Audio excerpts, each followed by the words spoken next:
Come on. Wow. Gloucestercast 386. It's February 28th, 2020. Thank you for joining us. Last day of February. The last. No, it is not. No, What? one more tomorrow. One more? Yeah. Leap year day. Shit, leap year? Leap year. Oh, Leap year God. day. Throws everything off. It throws everything off. It's FOB's birthday tomorrow, Paula Ryan O'Brien. It is. Yes, she Is will she be like 15? 15 tomorrow. Is Paula Ryan O'Brien she 50? Yes. She had a very nice surprise. Oh my God, yes. Why don't you explain to the viewers, Pat, what her surprise was? Paula, my sister Paula's birthday is tomorrow. She's a leap year baby. It's a big year. She's turning 60 this year. Her son, one of her sons who lives in Albany, surprised her with a trip to Ireland for her birthday. Nice. So she's going to get to spend her birthday in Ireland. And when they got to the airport to leave, they left from Boston.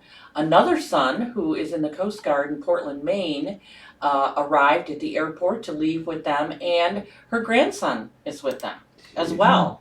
Wow. So those were two surprises. So they Wow. are currently in Ireland, and But Jim didn't get invited. Jim did not get invited. No, He's not. No. Yeah, no. It's because you said something about her like 3-4 months ago. This I the cannot son. recall that. The sons planned this. I think the eldest son is the one that his No, name is okay. Kevin. Did she mention anything about being worried about the coronavirus? She did not. No worries. She did about not. coronavirus. No. Well, they No. got Guinness over there. They don't have Corona. And Jameson Right. kills everything. Yeah. Right. Guinness. Right.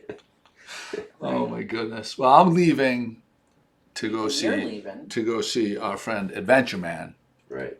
and I'll be seeing him soon. And we'll be live streaming from Gloucester, England. That's gonna be awesome. I can't wait. Yeah, March 2nd. We'll be streaming So from the a time local pub. changes like 5 or 6 hours. Is that right? I don't I know. think 4. I think 3 or 4 actually. 3 or 4. Okay. Yeah. All right. I'll give notice. I'll give notice for sure. You don't have to. No one's gonna listen anyway. We won't even know you're gone. We always have to mention our friends at Mom's Kitchen. Yes. And it's been a lot longer than they had anticipated. Oh my God, I feel I terrible. haven't eaten breakfast Since since Well, then. you have lost weight. Thank you. there's people chiming in there, Pat. But I don't have it. You didn't. You have to refresh it, I right, did. Pat? I did. Technical difficulties. Oh, let me see. Maybe you have it on the Good Morning Gloucester. Oh, sorry, folks. It's not me. That's why. It's not a blue screen, Oh. folks. Yeah. Hang in there, folks. There we are. Yeah. Okay. Sorry about Sorry, that. guys. That was my screw up. Because we went without the We tried the countdown. Yeah, we tried. Because I think it was messing. People didn't understand that ticking clock Yeah, that was timing that's down. Good feedback. Yeah, so we're going without that. And, Okay, there we go. It was a good effort. Good morning, Judy and Arlie. so Mom's Kitchen. The latest is to stay tuned. That's the information that they put on their Facebook page. They keep on saying, keep checking their Facebook page. I refresh it just about every day, and they're still waiting for something or other. So stay tuned for their opening. In the meantime, tomorrow, if no boats go fishing, and I think it calls for bad weather, we'll be broadcasting from Passports. Nice. Passports is starting a brunch service, Saturday brunch service from 10 to 2, and we will be live streaming from Passports Ooh, yay. tomorrow, 10 to 2. Nice. So there's that.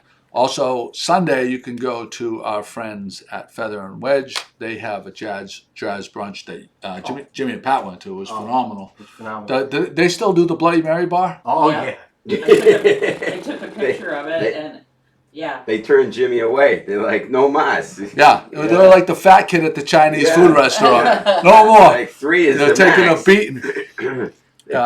Drinking Tell me the them truth, Jimmy. outside home. Did they shut you off at the Bloody Mary bar? No, not at all. I was the only one there.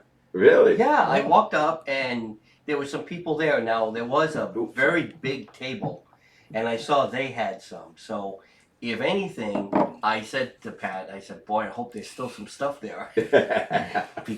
So I walked up, and it was absolutely fantastic. It was all the different items. I didn't even know some of the things. The bacon was so crisp when you put that in, and Nice. Olives. What was your go-to? What did you put in your Bloody Mary? I did the bacon. I did the olives. I did a little bit of Horseradish? Horseradish, Nice. just a little bit. I was Spice it afraid. And see the bacon. Oh boy, I can't remember everything else. Did you I add- put everything in there. Did you add the kumquats? Did you have to peel them? Because I peeled something. And Yeah, put those. it in there. Yeah. Oh, those are good. It was Those are great. good. So you can go to so tomorrow if you want to be pigs like us, go to Passports tomorrow for their brunch. Sugar Mag's is closed right now. Missy's on vacation, Oh, so it's I a didn't perfect realize that. opportunity Okay. to go down. If That you is go down perfect. there, I'm sure he'll have like a sandwich board outside, and you can hop into. That's a great to idea. I'm Passports. excited about that. Is that? Then you can go to Feather and Wedge. What else do we have? We have. Oh, speaking of breakfast foods, Yes. Dunkin' Donuts.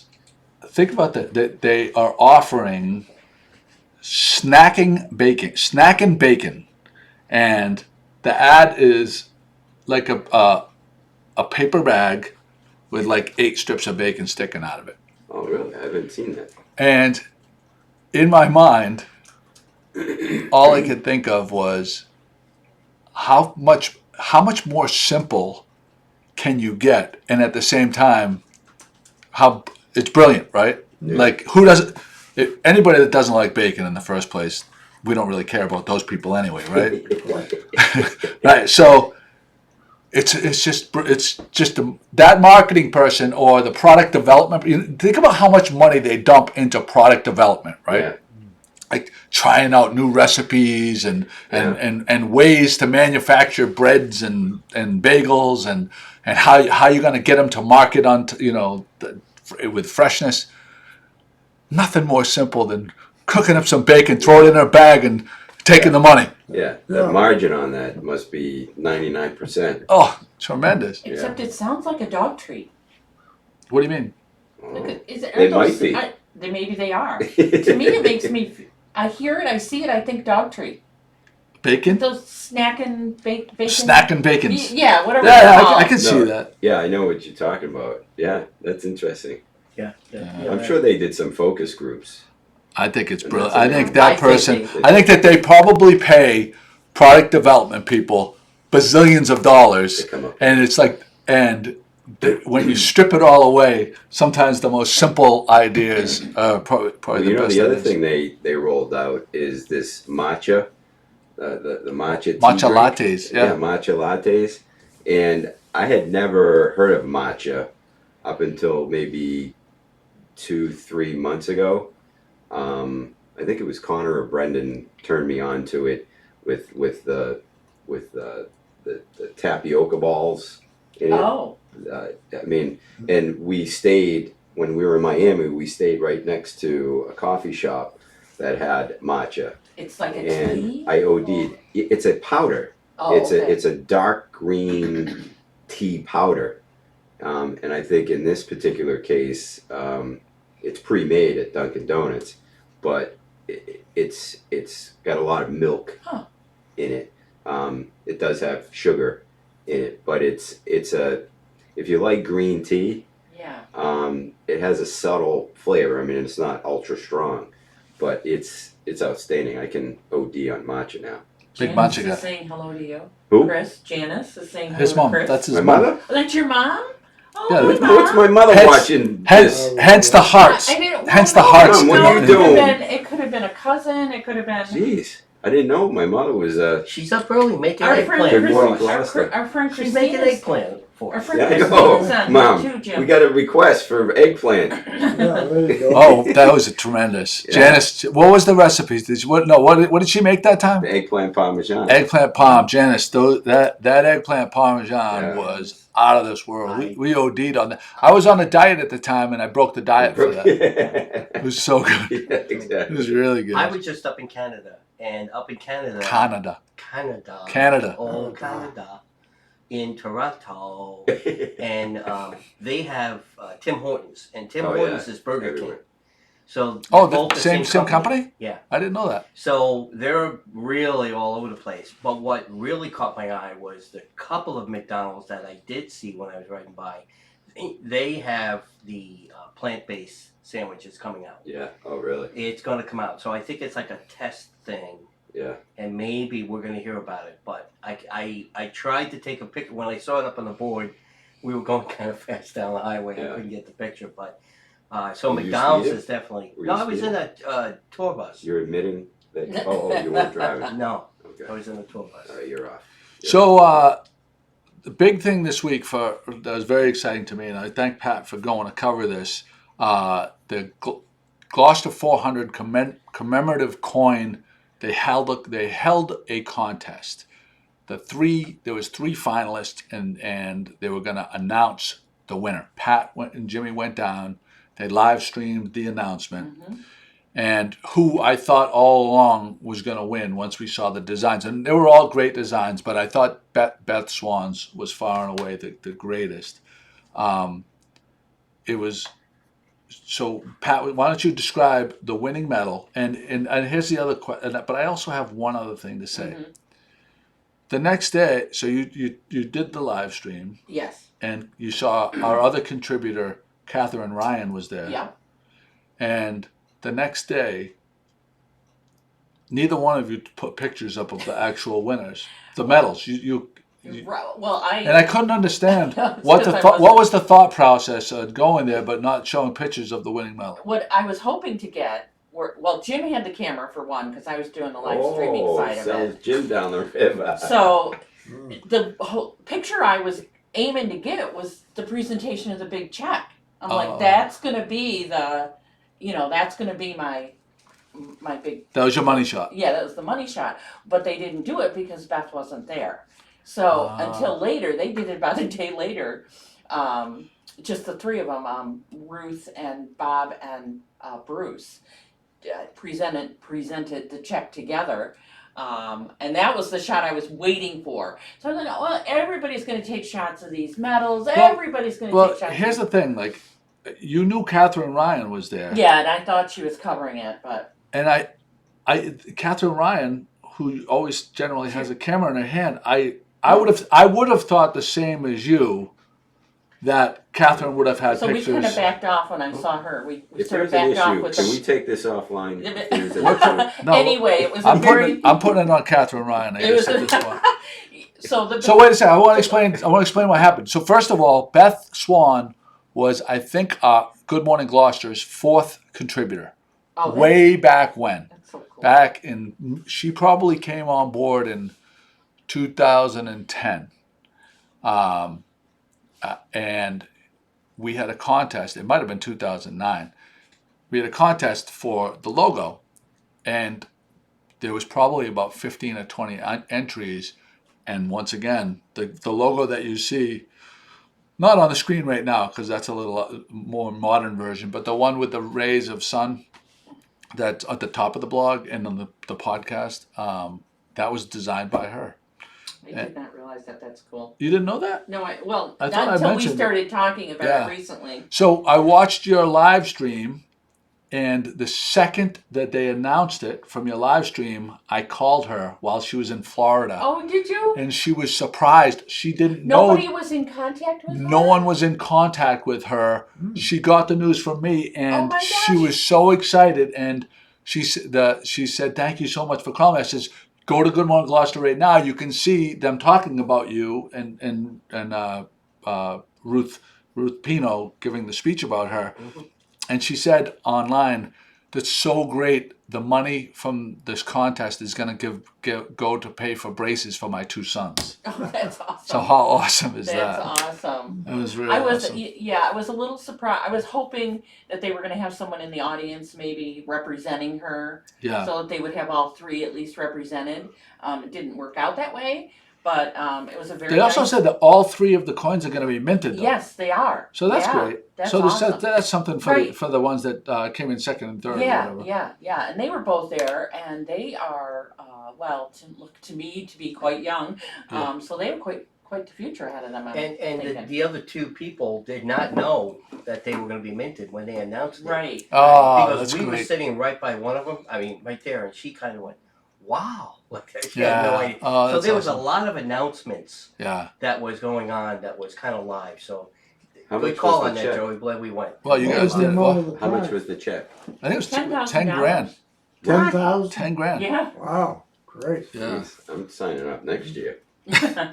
With I all I your, gotta wait with all your 15 graphic art skill. So, Pat, Yeah. why don't you describe the coins, the winning coin? Because I'll set help you me up. out. what was really cool was, and I didn't realize this when I saw it originally, on one of the signs of the one side of the coin, of the winning coin from Beth Swan, was the 3 Gloucester schooners: the Ardell, the Ardell, the Lannon, the Lannon, and the the Adventure.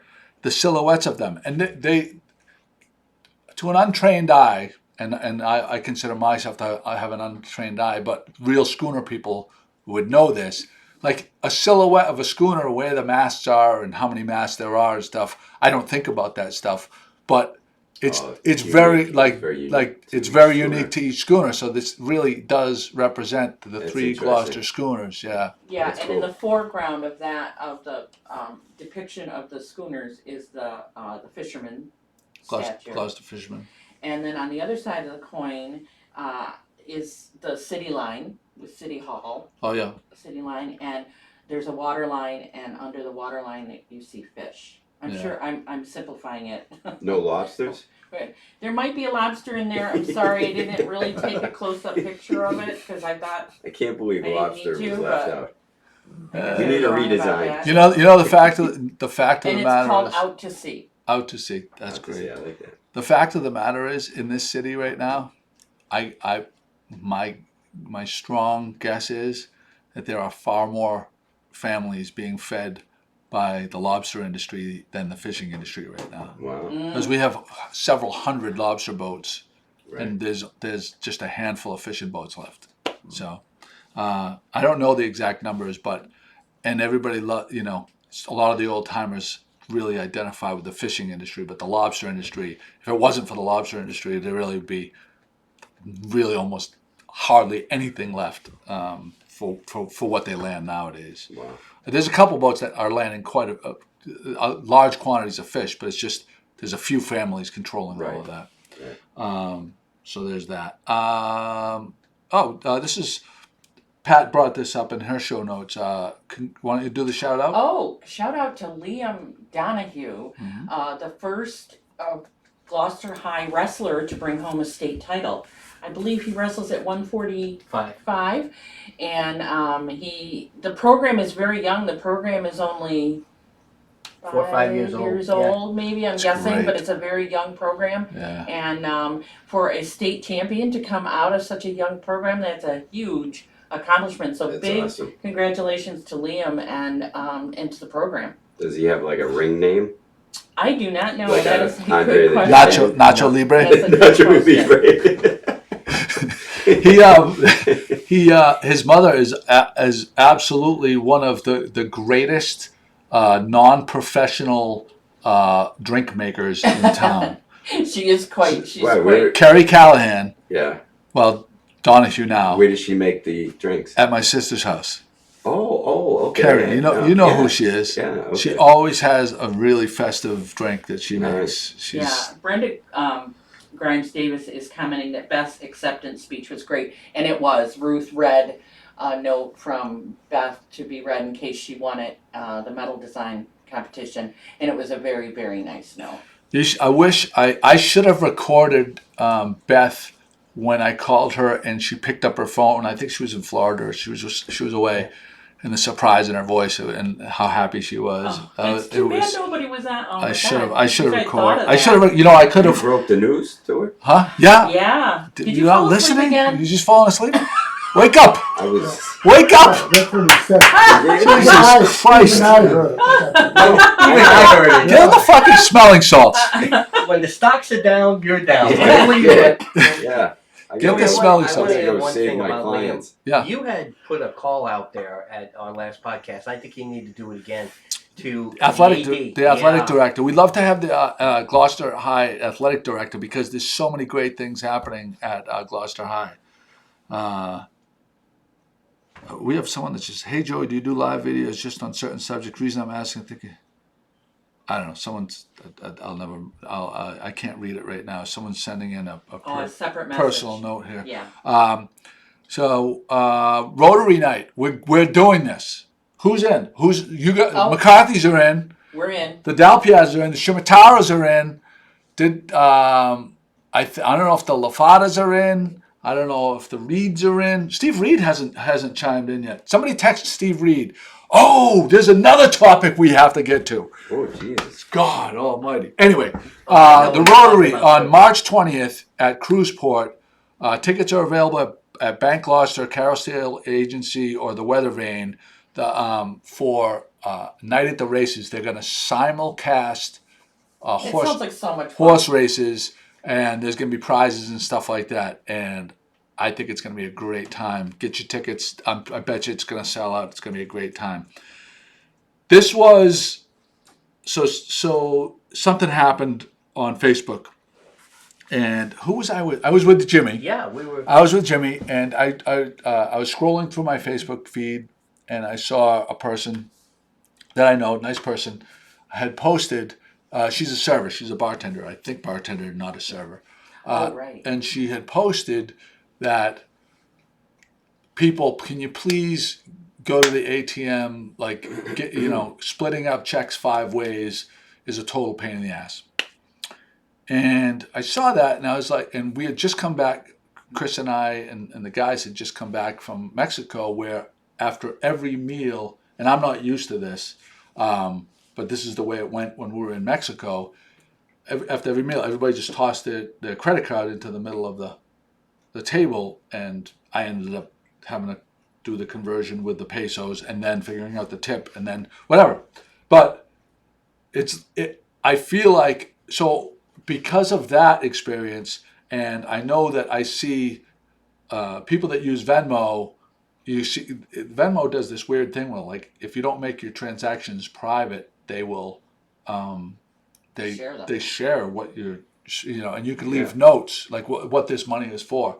So I see, in the Venmo thing where, oh, this money is for a bet, or this money is for a meal. Curling iron, new curling iron. Curling iron, whatever it happens to be. The people write what it's for, and some people will write embarrassing things. Yeah, like what I do. just to bust chops. But the younger, like, I feel like anyone under 30, there's probably a 99% penetration rate using Venmo to exchange money and share money and pay, whack up bills and stuff like that. But us older people, I use it, but I have a good feeling, like Jimmy doesn't have it, right? Nope. Do you have Ron Gilson? Do you have Venmo? No. Yeah. My mother does. I Janice do. does. Janice does and Pat I does. use it. But I bet That's because my kids showed it to me. I mean, that's Yes. as you Me too.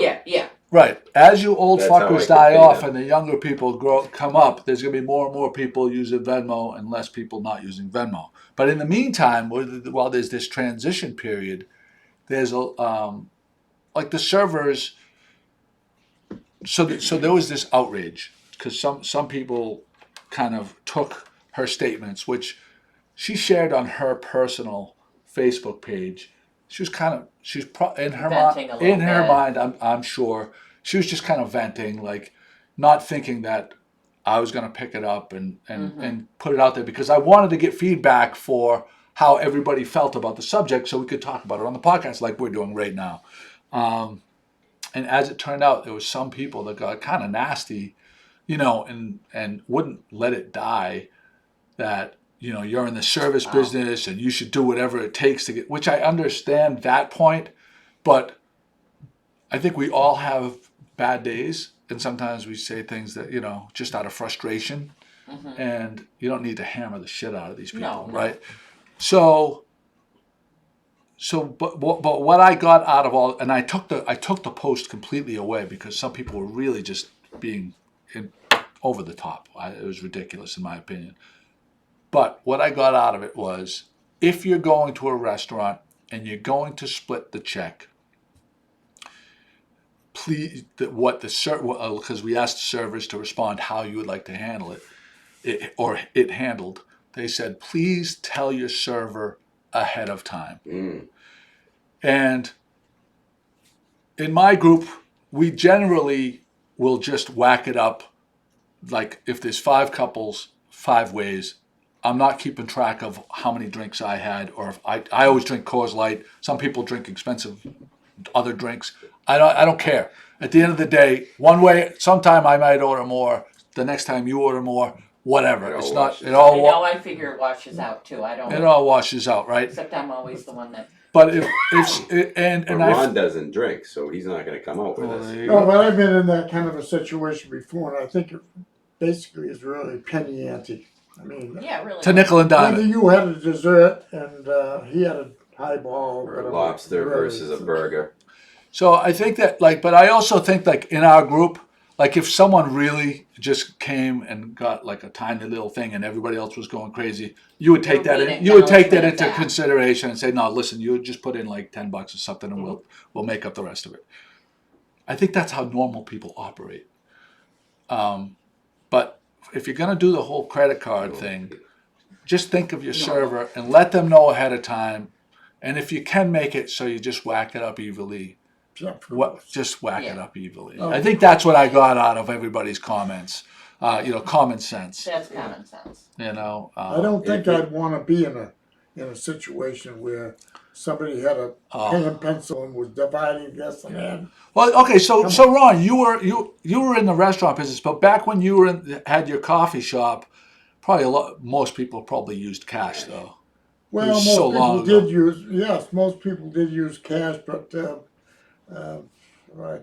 I can think of some people that we all know, and it doesn't make any difference, but they came in and ate like kings and paid with a check, and the check bounced. Oh, Jesus. It's kind of funny Let's go because find we were They have in, to be from East Gloucester too, but that's neither here nor there. we were in I a can't local believe Joe's mother restaurant did that. just recently, and there were 2 women sitting for lunch, and there were 2 women sitting at the table near us, close enough so that we could hear their conversation. And that's exactly what happened when the check came. It's just the 2 of them.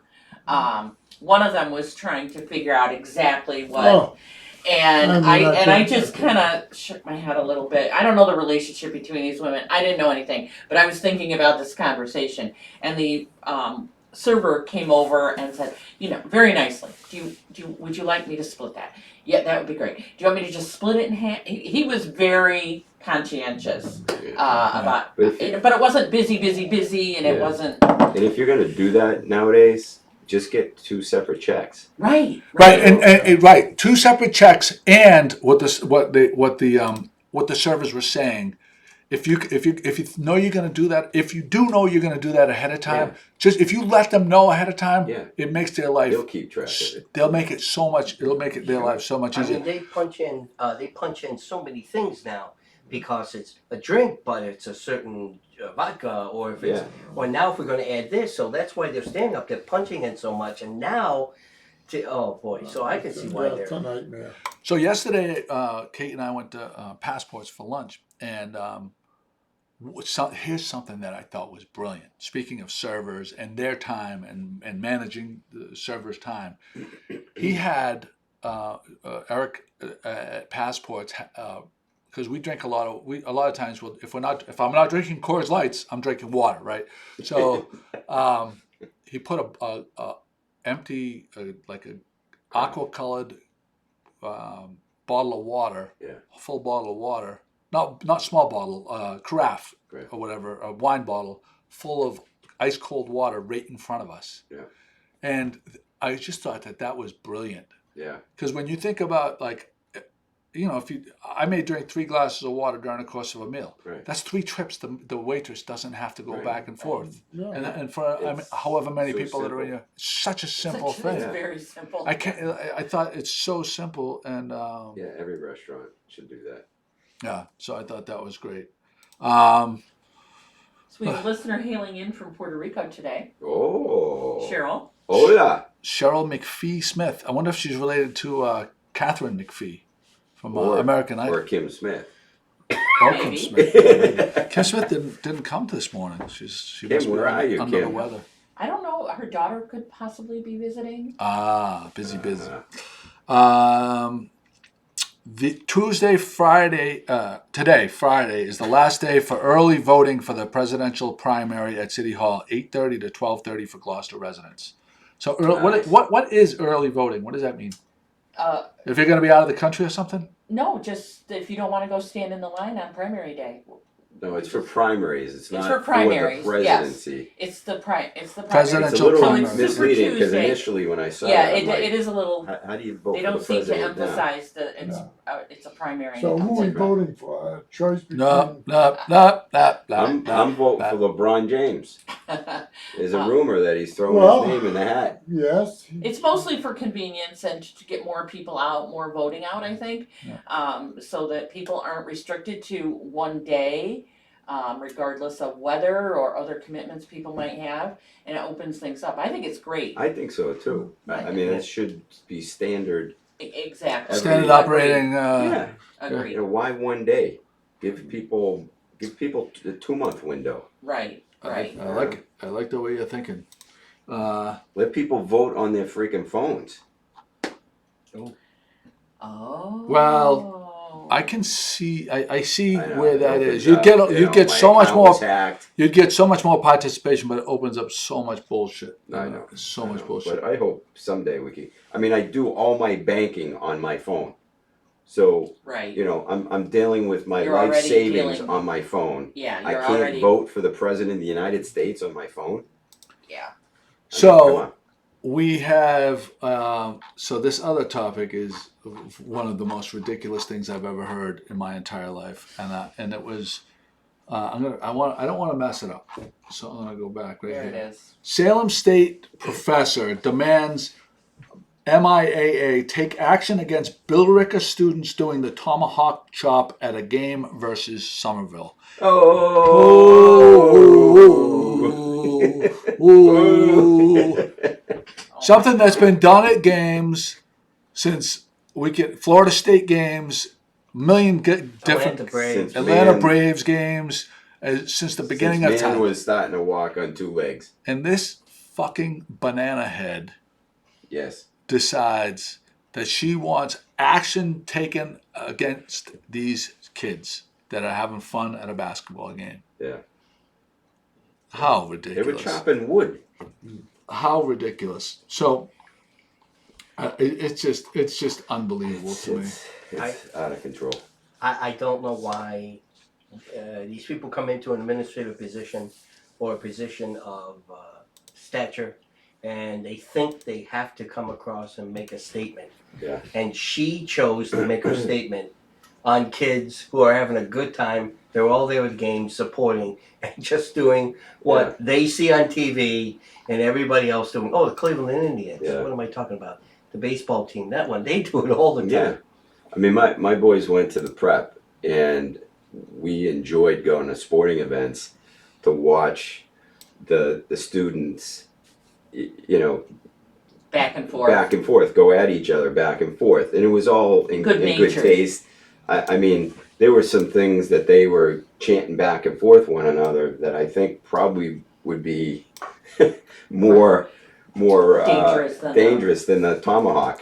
Yeah. It's like, Yeah, absolutely ridiculous. It makes me sick to my stomach. When they do the starting lineups at my school, the kids all used to bring newspapers. And they I would put 'em hold up. them, and then when they did a starting lineup, they Yeah. would hold it up. Yeah. So some people could see, wait a second, the other team is being introduced. What do you do How by rude. holding that up? And How rude. that's rude. You shouldn't be out Yeah. doing that. But it was just, It's just you know. part of the. She was a Salem State professor. Just absolutely She's ridiculous. crossed the line. What an absolute Yeah. banana. Cross the line. She needs a hobby. She needs, yeah, she needs needs a it. hobby, is right. I think it's time to bring in the pitch for Ron Gilson's. Oh, I good. got it. Dun dun Oh, dun! it's my turn. Dun dun dun dun dun dun. Can I elaborate a little? Little lower, right there. Perfect. Yep. Yeah. I'm a member of the Senior Citizens Rose Baker Council on the Elderly down on Main Street. And we have several programs down there, many programs, and it's well attended, all of these programs. One that's lacking a little bit is our jazz band program that we have 3 Mondays in a month. The first 3 Mondays of every month from 1 to 3, the jazz band is playing for free. People come in and dance and so forth. It's not that well populated, and the music is outstanding. I think a fellow by the name of Dave Sag is the promoter, the director, the music, whatever. People recognize that And name, yeah. Dave plays at the one line, and he's well publicized and well known. The music is great, and all my life, music has been a part of my life since when I was a little kid. My mother played the piano, so it's a great thing. It's a The dates are what day can people go there? Mondays. The first Monday of the first 3 Mondays of every month from 1 o'clock to 3 o'clock in the afternoon. They rehearse, but we usually get a group of people that sit. A few people dance, and the music is so great, and I'm so enthusiastic about it.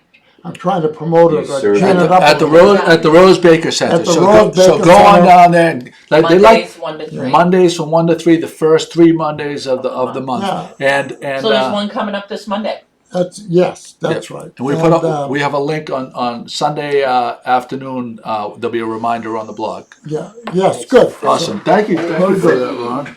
Nice. So we have a question Yeah, for you. yeah. Gaetano Brancaleone Jr.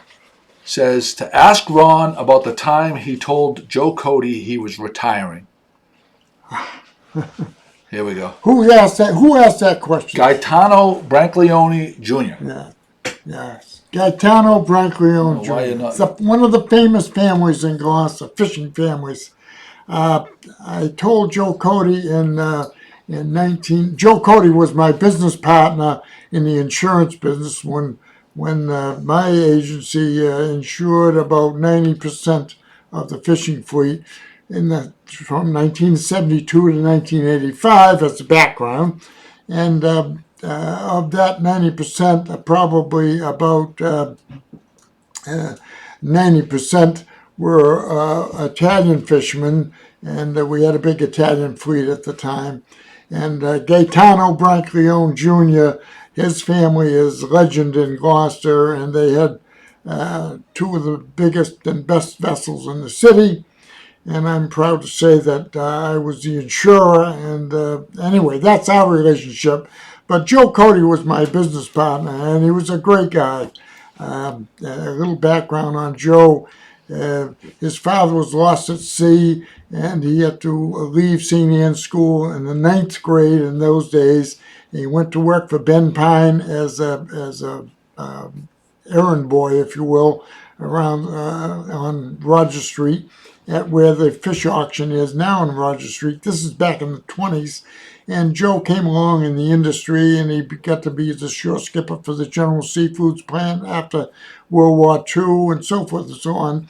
He himself was an outstanding industry man in the fishing industry, following in the steps of Ben Pine. And likewise, I was under Ben Pine's tutelage, and Ben Pine passed on, and Joe came on the scene, and we eventually became partners in the insurance business. That's the background. So after 15, 20 years, after 40 years of association and 20 years of background insurance association and so forth, I finally told Joe, I said, Joe, here's the thing, I think I'm going to retire. And he looked at me and he said, retire from what? I said, well, the rigors of the insurance industry, listen to me, you've been retired for 20 years. It's about time you start to do something. Anyway, nice guy, and we mentioned earlier on the podcast when we had a restaurant. My family had a restaurant, Union Hill Coffee House on 284, 286 Main Street, and Joe, my partner, was a frequent luncheon customer, and it was a busy summer day. The place was packed, and we had a mutual friend, a guy by the name of Ray Chandonnet, heck of a guy. He was a Caterpillar man in Gloucester. Well, Ray was having lunch on one side of the restaurant, and Joe was having lunch on the other side. And Joe hollers over. He says, "Hey, Ray," he says, "if you find a clam in the clam chowder, let me know." I says, that I'm behind the counter. I says, "That's all I need for you two bozos to be." If you can find a clam in the clam chowder. Because people here really are believing this. Anyway, that's an answer to Tommy's question. Yeah, that's great. I love that one. Chris brought this up. Auto brewery syndrome. Yeah. Auto brewery syndrome. Right. Can you explain what this is? Well, I'm not a doctor, but I saw it Play on one the on news. TV. Yeah. I saw it on the news, and I don't fully understand it other than the fact that there are some people out there that the way their digestive system works, and based on what they eat, it turns into alcohol, the same alcohol that one would Imbibe. Consume via wine or So beer. the sugars in the food turn into booze in their stomach. Right. Or the right. liver, whatever And it is. this lady, I don't know if I forget if it was local news or national news, but she was feeling like she was lightheaded. I mean, she was feeling like she was drunk, but She hadn't. she hadn't consumed any alcoholic beverages. And I don't know how quickly they diagnosed this, but she had this Her body was issue. acting like its own personal still. own personal brewery. Yeah. And I think she had gotten pulled over, and they equated it to, from a female standpoint, 150 pounds. What she blew into the breathalyzer would have equated to something like 30 drinks in a 2-hour period. That's how high her alcohol level was. But it just caught my attention because of the fancy name. It actually had brewery in its name. But So you never know what your body right. So will do. do we have to do like a blood test or something before we come on your boat now? They pull us over and someone. I don't drink, so Brenda's wondering if she later had a hangover. That's an interesting question. that's an interesting question. I don't know. Well, she could probably be a very inexpensive date to take. There you go. Exactly. Well Yeah. said. Dad, there you go. Jeez, now you're thinking, Might want Ron. Nice. Not drinking Tito's sodas. She's drinking. Yeah. You just feed her some bread. The sugars in the bread turn into booze. But maybe there's a business opportunity to come up with some sort of like sugar pill that we could take, so that when it enters our system, sugar and yeast, you swallow it, and bang, it's like having 5 Coors Lights. 10 Coors Lights. I need 10. I need 10 to move the needle. Well, you're a professional. Guilty. So wait a second now. This is the topic that I've been looking forward to all day. Okay. Ernie Bach Jr., Ernie Bach Jr., yeah. a car magnate son who seems to be living the life of Riley, has gained control of the vagina candle market. Yeah. I heard it on Explain sports what the radio. vagina candle. I didn't know. Backtrack because we did talk about this on the Yeah, podcast. yeah. You have to We backtrack. did. Explain what the vagina. Paltrow, Yeah. Gwyneth Paltrow came up with this brilliant business idea where she would sell vagina-scented, Another candles. brilliant Gwyneth Paltrow business idea. with her name on it. And Is it her personal scent or just her name? Well, I have no idea, but Ernie Bach Jr. was infatuated with this idea and actually bought 2 cases, and I guess they were $78 each, which Could you, includes excuse me, shipping. could you call Ernie a kind of a sniffler? Throw it there. I mean, I don't know if Gwyneth should be concerned that Ernie Bach, No, Ernie folks, Bach- there's nothing in there. He's really. that Ernie Bach Jr. bought up half of her candles, but in any case, he said that it smelled like a warm summer rain. Really? Yeah, yeah, and he also compared it to tiramisu.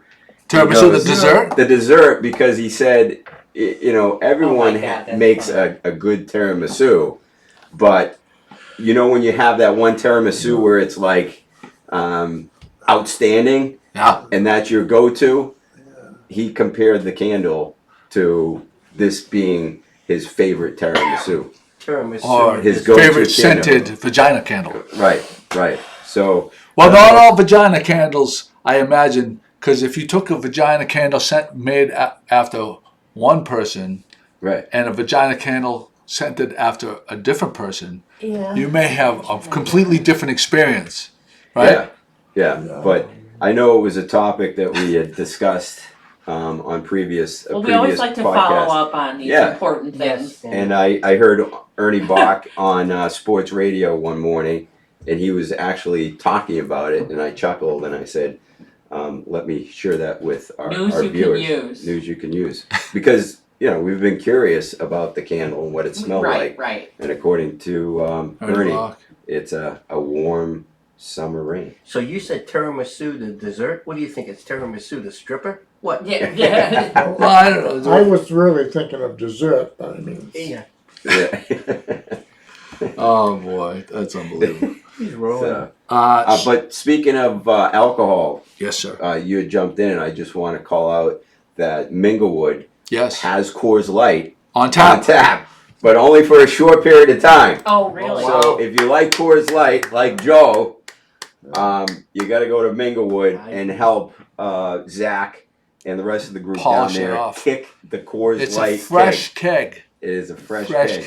keg. What? I told Zach, We're waiting for it. Why didn't you? we got to get down there. I We know. We're Yeah. gonna have to help him out with that. We're gonna Yeah. have to lighten the load. The sun's We can out do today. that. We might have to go have lunch down at Minglewood today. I like the way you're thinking. I like the way The you're sun thinking. is out. Dun, So- dun, dun, dun, dun, dun. Well, the 102-year-old vet, Yeah. the 102-year-old vet, they asked him, what is the key to your longevity? He said, I drink Coors Light every single day. Yeah. That's what brought this up. So Yeah. Well, aren't you 96 or thereabouts? I feel 96. Yeah. My back. His So- liver is 96. Yeah. So this brings me to Ron Gilson, because he came in Where's early. Ron? Ron. Oh, hey, Ron. yeah. Nice to to see see you. Happy you. birthday, Ron, by the way. Yeah. Thank happy you very birthday, much. man. Happy Jeez. birthday. Happy That's birthday. You got to come to 3 or 4 Minglewood. days away. March 3rd, I turned 60. Yeah. Well, give or take a few. Well, you. So he came in. So he came in, and he just came from his physical recently, and the woman, the lady doctor, she got the gloves on. Did you get the gloves on? She Ron? grabbed Oh, yeah. she grabbed the jaboodis. She The made them. cannolis. She grabbed those cannolis and she said cough, and he says, how's everything looking, doc? And he got a A1 report. Everything's in working order. And I don't remember telling that story, but it's okay. Yeah. I don't know. And she gave you the glove. He's an embellisher, if you will. so Ron, tell we want to know, you're the ripe old age of 87 years old. What do you consider, if you could give 5 tips or the 3 top tips for health and longevity, what would be the 3 tips? Well, I know you get when on I that. graduated from college back in 1956, I was unemployed, and I had enlisted in the United States Marine Corps, and I was waiting to go in the service on September 15th. So I had that summer off, and I thought I'd get in shape and exercise at Good Harbor Beach. There were a lot of young guys down there playing volleyball and so forth, and I thought I'd get in the swing of things and get myself prepared, if you will.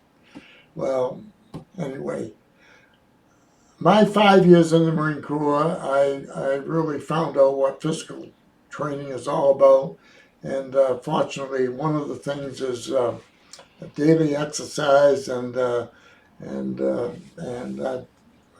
that I really conditioned myself to daily exercise in the service, and I've carried it on throughout my life. He still does it every morning, 4 a.m. Tell him what you do every single morning, 7 days a week. Every morning, 7 days a week, I get up, I weigh myself, and then I get on the treadmill for.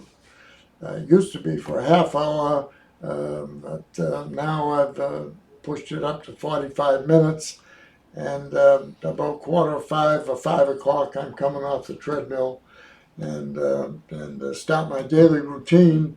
And I must admit, from 4 to 11 in the morning is about 7 hours when I have my first nap. But other than that, Why do you weigh so yourself? that's one thing, exercise. I don't, to be honest, I don't really drink. I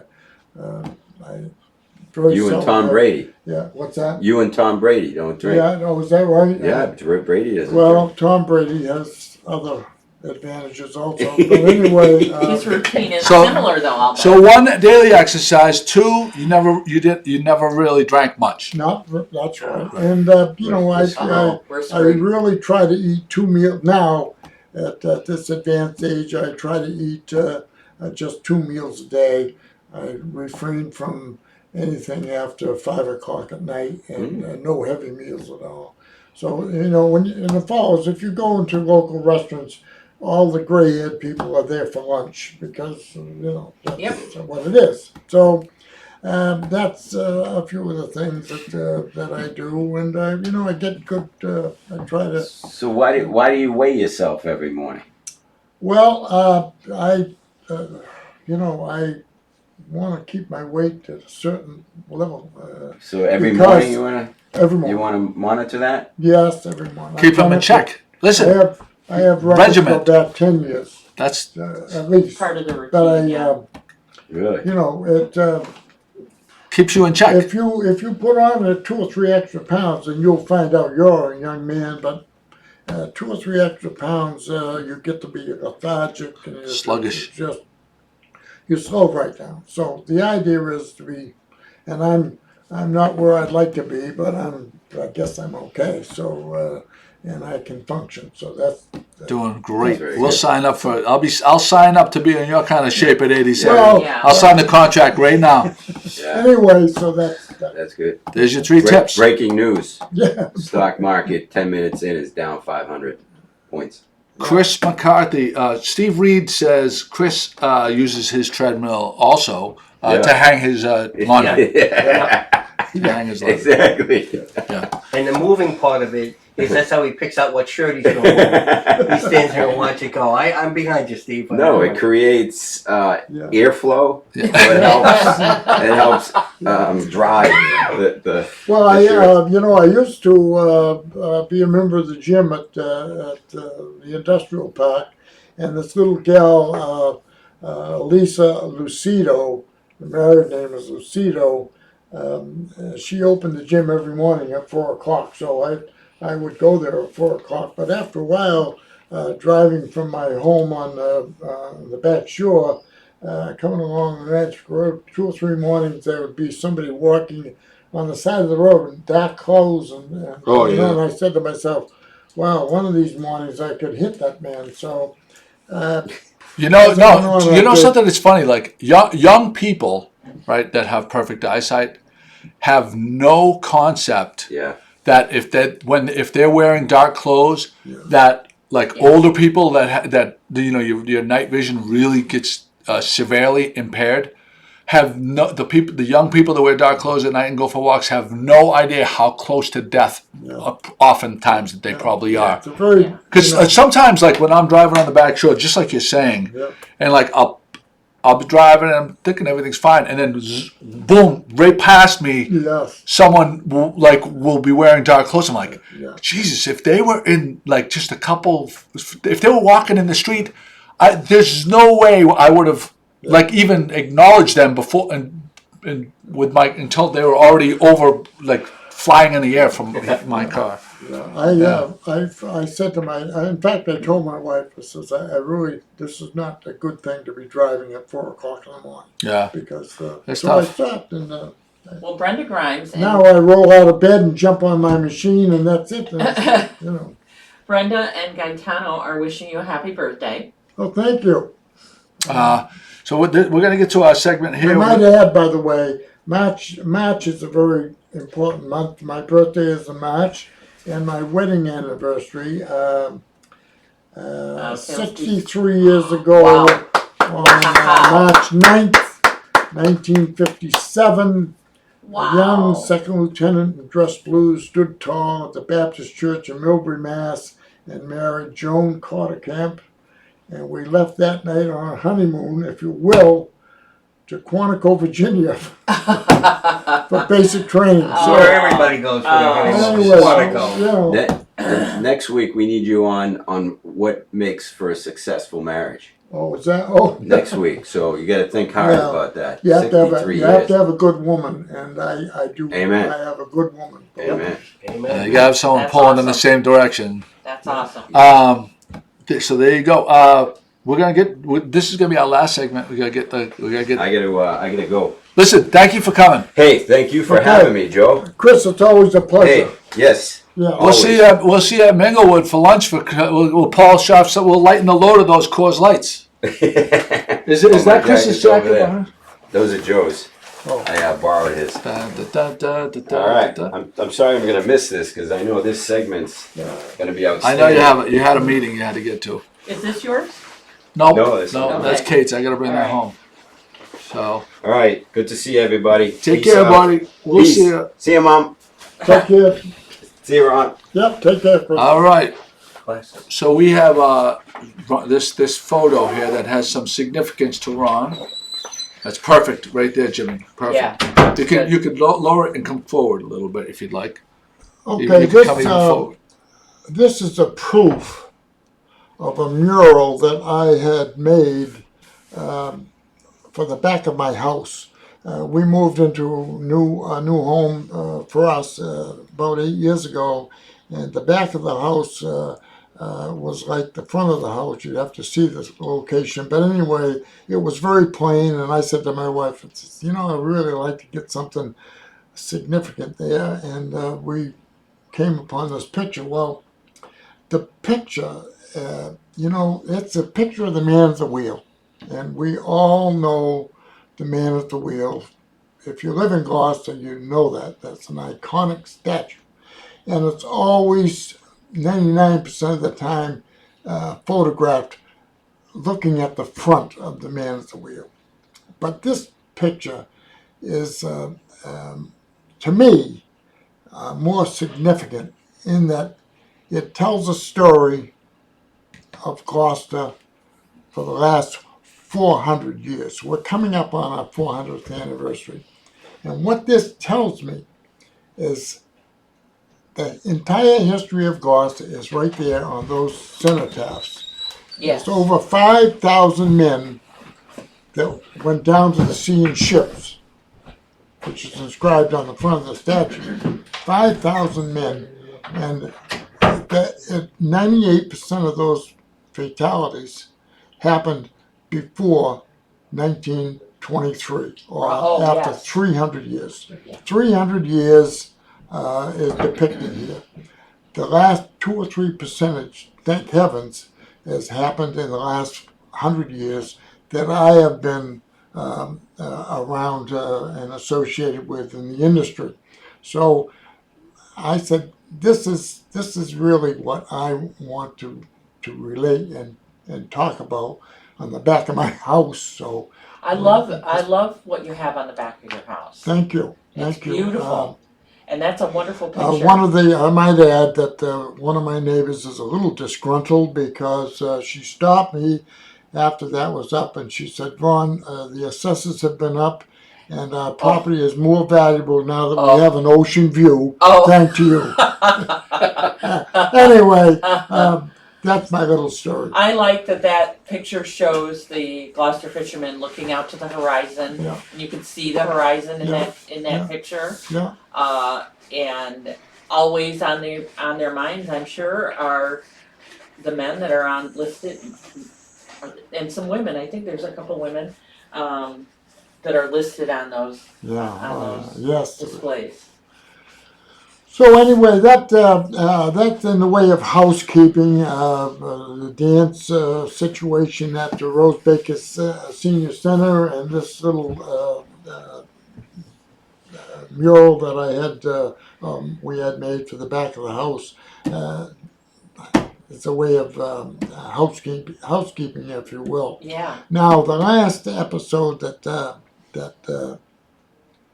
I appeared in here, the last podcast, if you will, I talked about certain phases of the industry. And of course, you understand that my stories are all old stories, but I sincerely believe, we're coming up on our 400th anniversary in Gloucester, 400 years of fishing.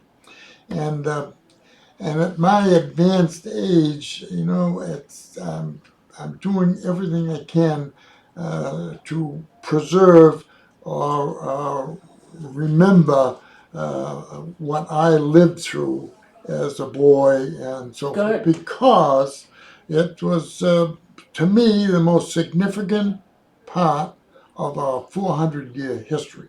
And why do I say that? Well, for the first 300 years, we experienced what authors and marine writers and so forth describe as the age of sail.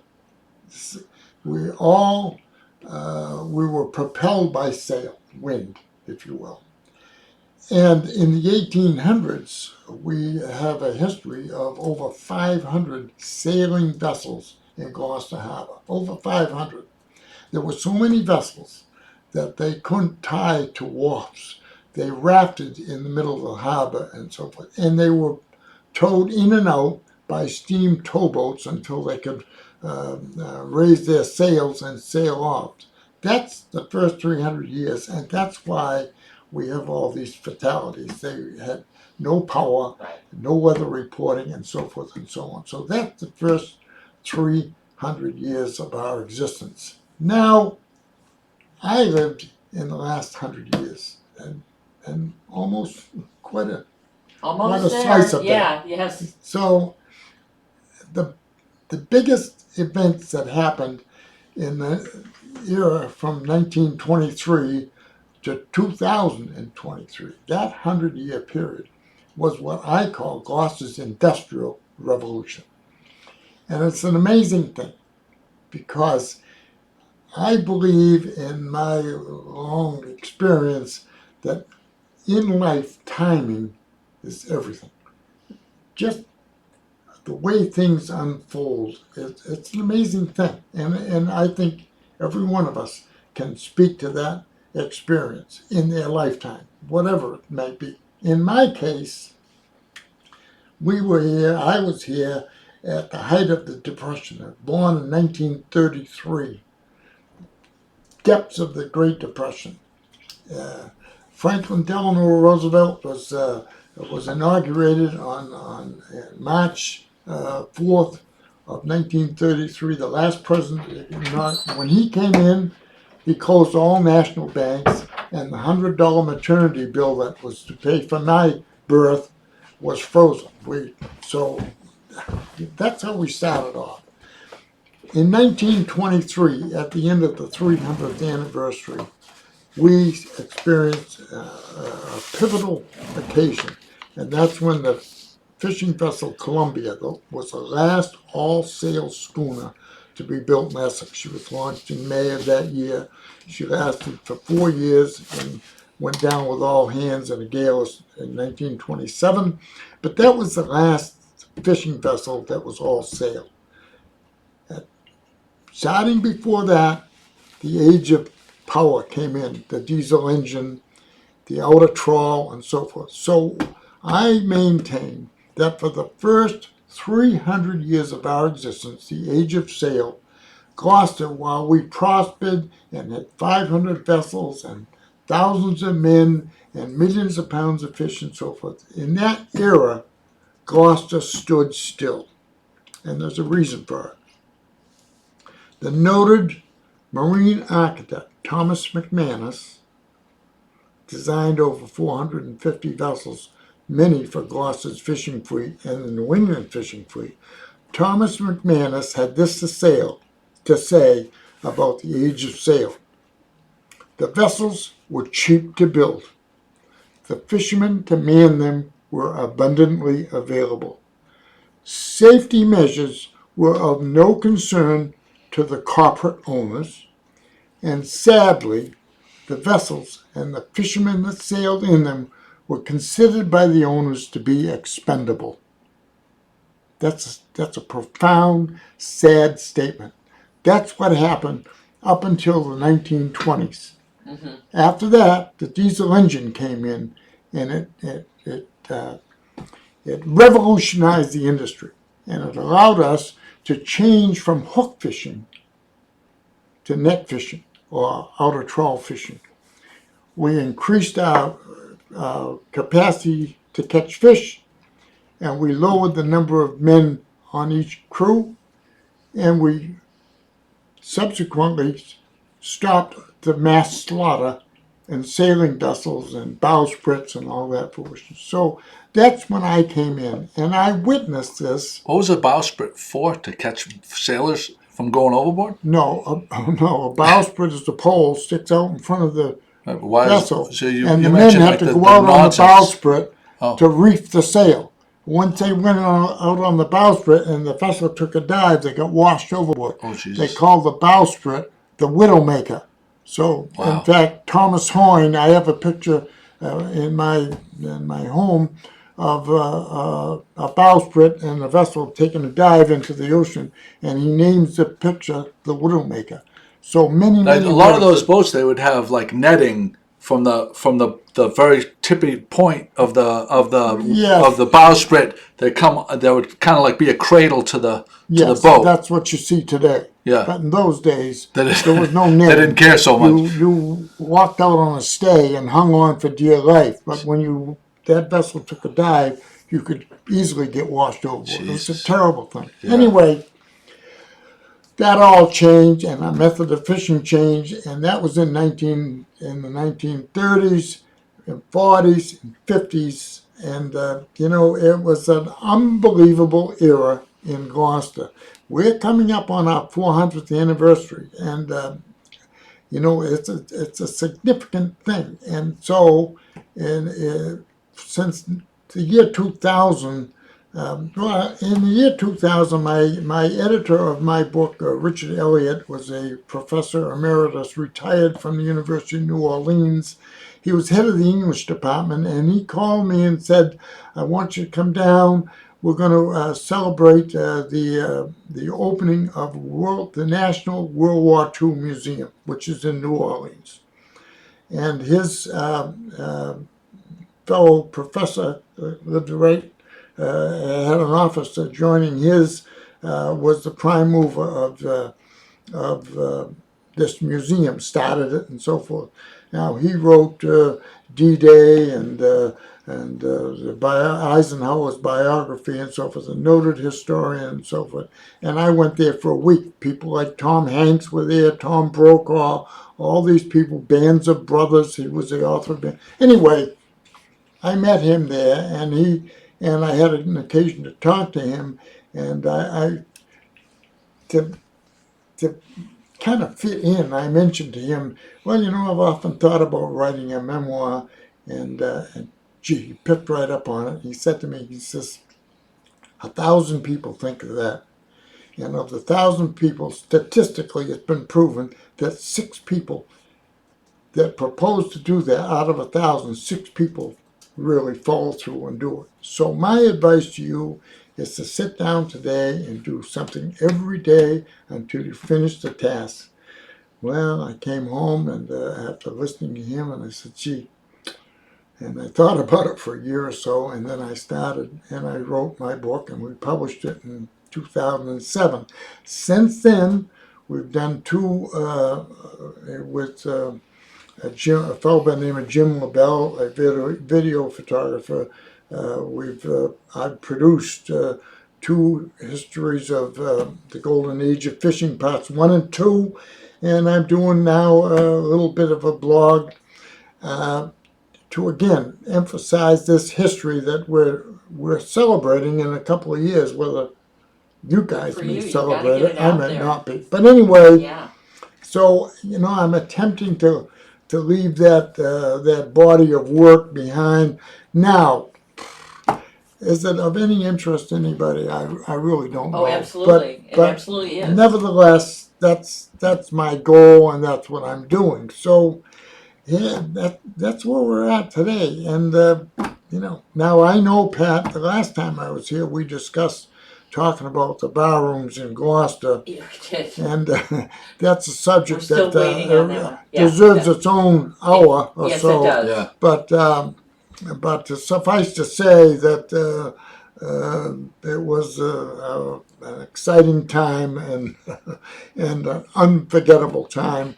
And as I Contributed say, a great deal to Gloucester's culture. I was at the time I was a member of the Manchester Musicians Union, and we played out. I played in five different orchestras or groups at different bar rooms and nightclubs, if you will. They were really whatever, and we played around. And you got to understand the period, the time frame.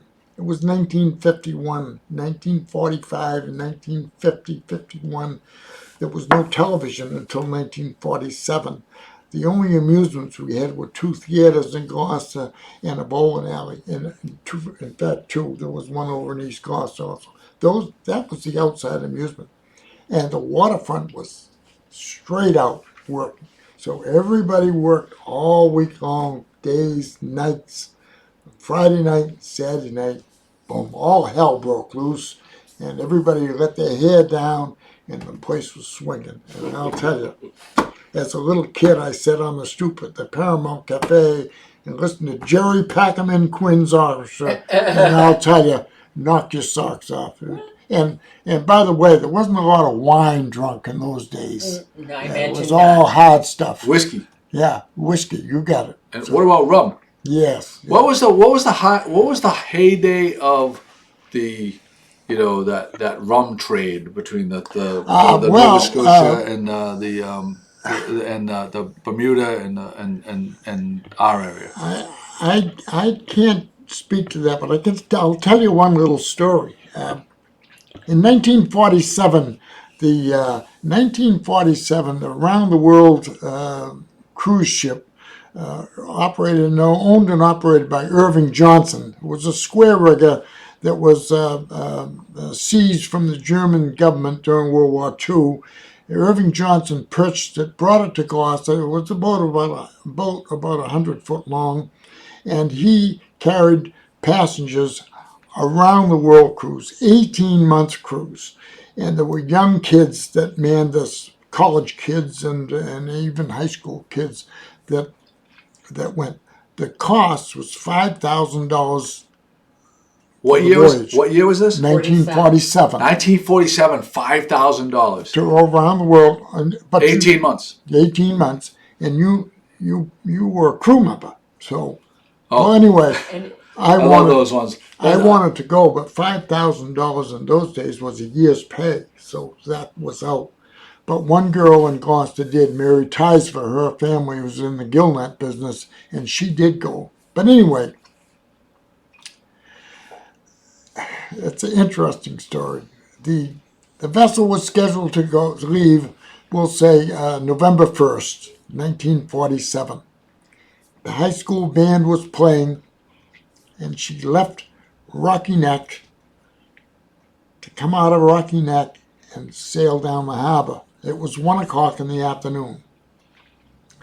Ben Pine had a vessel called Columbia, which was a high-line vessel. She was only 3 years old. Bert Hemian was the skipper, It's Hemian? Bert Hemian was. Is he from the Essex? No, The no, Hemians? but that's Because they're that's boat Nick. builders. Yeah, the boat builder. Are they Nick. related? Were they related? No. Oh, okay, no, sorry. but that's a Nova Scotian name, very popular. Okay, yeah. I would say Ciaramitaro may be in wherever. Okay. Yep. Anyway, Okay. so Piney had the vessel. He owned the vessel, and he wanted to take a bunch of people out for a cruise to see the Yankee off. Now, prior to that, the fore topsail on the Yankee, Irving Johnson commissioned Larry O'Toole, the artist, to paint a silhouette of an Egyptian sailing ship. That was taken to the sailmaker, Cooney, and he cut the silhouette out and he sewed that to this topsail. I mean, it was a big thing, a big sail. So Piney, looking for an excuse for a party, he invited everybody along the waterfront to go. And he hired me to help the cook make the chowder and so forth and so on. So and of course I was around the waterfront and I was his boy, if you will. So it was all set. And that morning, Saturday morning, the grub truck came down and stocked up the grub, and we had all kinds of beer and liquid refreshments and so forth. And at 1 o'clock, the Yankee came out from Rocky Neck. The band's playing, and we had the engine started up, and we motored down the harbor behind the Yankee. We also had the local Catholic priest from St. Anne's Church there, and we had the local Episcopal priest from the Episcopal Church there, the two clergy. And we're sailing down the harbor, following behind the Yankee, and it's a festive occasion. Everybody's and they're all having a few beers and their wine and so forth, and the chowder is up on deck, a big pot, and we got sandwiches and all that business. Meanwhile, the two clergy are back aft in the cabin. That's the after part of the vessel. The engine is forward of that, and the cabin is the living quarters, and the two clergy are there sitting on the locker. And the engineer, Bert Hemian's nephew, Bobby Martin, said, he says, the last trip we were in St. Pierre, Miquelon, which is in Newfoundland, and they're famous for their rum. Joey mentioned rum, so I'll tell you this rum story. He says, and I happen to have my own private stock right here, and I'll give you guys a drink. St. Pierre Miquelon rum is about 140 proof. And the two clergy each had a drink. And one drink led to another, but Bobby Martin was the engineer. He refrained from any of that. But the two clergy are drinking this rum, a quart, and we sail out the harbor, we go down off the thatches, and they lower the topsail with this big silhouette. And everybody cheers, and the horns blowing, and the Times photographers are taking the pictures, and we circle around. The Yankees sailing, and we're going a wide circle around. And finally, we're coming home, and it's a little bit of a ride from Thatcher's. And by the time we get to Captain Carroll's Wharf, which was at that time Atlantic Supply, it was low tide. And of course, all the passengers, they climbed up the ladders and so forth, and Bobby Martin said to me, he says, you better go tell Bert, the captain, that we got a little bit of a problem back aft here because the two clergy are paralyzed drunk on the floor. They're out of it. So we waited for everybody to get off, the taxis and whatever, to take the people away. How to get these clergy? Well, we pushed them up the ladder, and they had to go about 8-10 feet to the top, and they fell out on the Collapsed down deck. And then we lugged them, dragged them up the side of the boat. We started up the takeout winch, like you got down here, and we put the fish basket on there, and we put the first clergy in. His feet were sticking up, and his head was up, and he was like a boat. And we, low tide, hoisted this guy up. Some guy on the wharf pulled in the basket, dumped out the clergy on the wharf, and put him in a taxi, took him off, and we got the second guy the same Oh way. my And goodness. that was it. That's my rum story. But anyway, Isn't the Yankee the ship that Sterling Hayward worked on as well? well, Hayden Sterling. yeah. Hayden Sterling. That's another story. Sterling Hayden staggered down the wharf about 1938 to the Atlantic Supply, and Ben Pine, who was a mentor, my mentor, years later, but Ben Pine was a mentor to Sterling That's what I thought it was, Hayden, that ship, yeah. and he employed Sterling Hayden aboard the Richard L. Tebow in the 1938 races, and he was on the masthead. So yes, he was Yeah. he was taken That's in what by I Ben thought I Pine. remembered. That, Because previously we'd been talking about vessels that had gone around the world. yes, And when I was doing some research about that, I ran across Yeah. the Yankee, yeah, of course. yes, yeah. Yeah. Yes, so that's the background. Anyway, that's part of my life, and I'm seeking to. I will say, as a postscript to this whole thing, that in the 350th anniversary, someone, I don't know who it was responsible for talking to old people, and I knew them all, and they interviewed them, and they gave little vignettes, if you will, of their experiences and so forth. They put it all together. And if you go to the Sawyer Free Library and you pull that up, it's really an interesting, reflection on I've what seen went it, on yeah. before. Yeah, I So, haven't read it carefully, but I've seen it, yeah. yeah, but I lived in an exciting time, and I venture to say that I believe it the most colorful, most exciting time of this last century. And we're I lucky to hope- have you to I hope remind that us and yeah, I hope share that it with us. I hope that the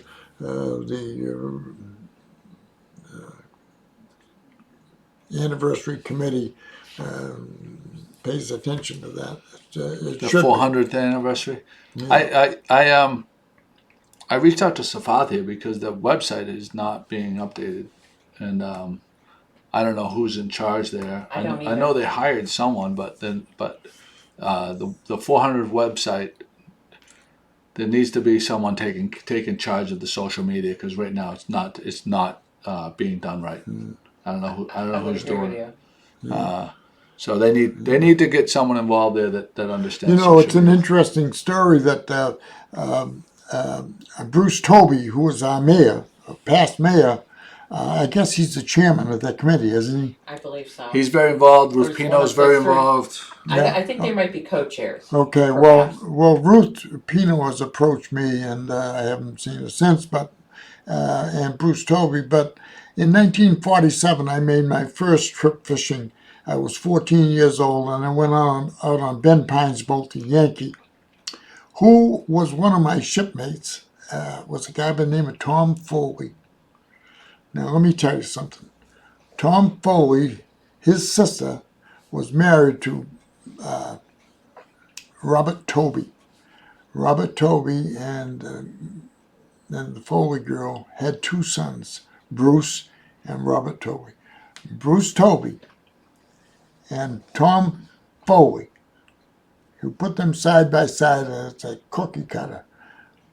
The Foley I sailed with is Carbon copy of carbon Toby. copy of Toby. There you go. And let me tell you, I could say some things about Tom. He's a good guy, but anyway. There you go. All right, Gloucestercast.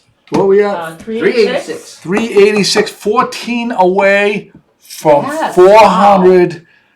We'll have our own 400th And anniversary we're celebration. going to have our own 400th. So let's see, gone. I don't know when it's going to, let's try to project. Okay. Say, So it's 14 weeks. 14 is weeks. 3 months into it, 3.5 months. say average. If we did them once a week. How many months? 3.5 months. Yes. So I'm gonna if we say, did I'm them gonna once say, a week. I'm gonna say you can cut that in half. Right, that's what I was thinking. So So that's a month and 3/4. right. So that's So a month. sometimes the end of May. Yeah. Yeah. Yes, I had calculated that out earlier, so that's holding. Remember, Wow. Jim? We Right. did that Right. math. So what are you doing, Joe? We're at the 386th episode of the podcast. We're counting down to the 400th episode. Where on the 50s and 100s, we like the city commemorative thing. We generally do it at a special spot and kind of have like a studio audience and have a good time with it. So we're trying to figure out. We're trying to project how long it's going to take to get there. Thank you guys. Thank you everybody for showing up. Thank you, Ron, for being a good. guest. Everybody loves My your pleasure. contributions.